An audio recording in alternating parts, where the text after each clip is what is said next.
Hey everyone, welcome back to the channel.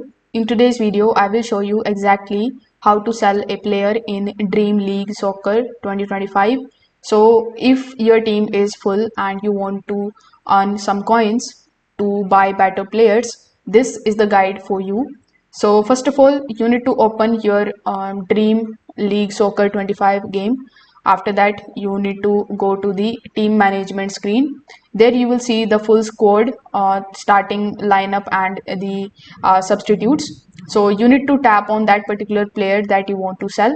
When their profile window appears, you will see the option of swapping, releasing, or sell the player.